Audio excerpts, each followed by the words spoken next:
Kia ora whanau. In this video we'll be teaching you how to tuck up tighter and kick out all at home.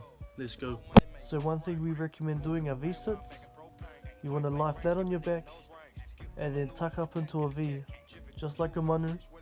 Put your hands wherever on your head or stomach, just like you would in your Manu, whatever style you have.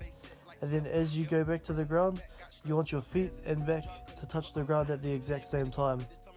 Another common mistake I see are people lifting their legs up 90 degrees. What you need to do is bend your body over, your upper body, that way you can tuck up much tighter. Do all these things and you have better Manus and abs. Let's go. Trapping like the narco, got dope.